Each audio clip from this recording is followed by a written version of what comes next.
এই দেখো সকাল সকাল আবার সুন্দর করে দেখাচ্ছে, ওর লজ্জা লাগে না?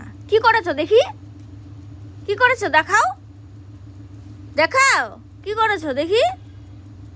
এই দেখো না, সকাল সকাল ঘুমের থেকে বাসি মুখে, মানে খাওয়া দাওয়া কিছু করেনি এখন পর্যন্ত, হাড়টাকে কেটে 100 গ্রাম রক্ত ক্ষয় করলো। এই যে দেখো কুয়ার পারে, এখনো কুয়ার পারে আরো আছে, ঘরের ভিতরে আছে। এটা তো শুধু টক টক করে হাতের থেকে পড়ছে কতগুলো রক্ত। দেখো ও তার লজ্জা আছে, যে লজ্জা আছে। কি করে রক্তটা বের হইলো বলো, কি করে হাতটা কাটলা? সকাল সকাল কাচের বাটি নিয়ে ঢুমঢাম করতেছিল, ব্যাস কাচের বাটি ভেঙে হাত কেটে গেছে। এখন ইঞ্জেকশন দিতে হবে। এখানে একটা, পাছুতে একটা, ওই হাতে একটা, এই পাছুতে একটা। ছাড়, জল ঢালো, জল ঢালো রক্তগুলোর মধ্যে। এখন একেবারে চুপ করে দাঁড়িয়ে আছে ইনোসেন্টের মতন, যেন কিছুই জানে না ও।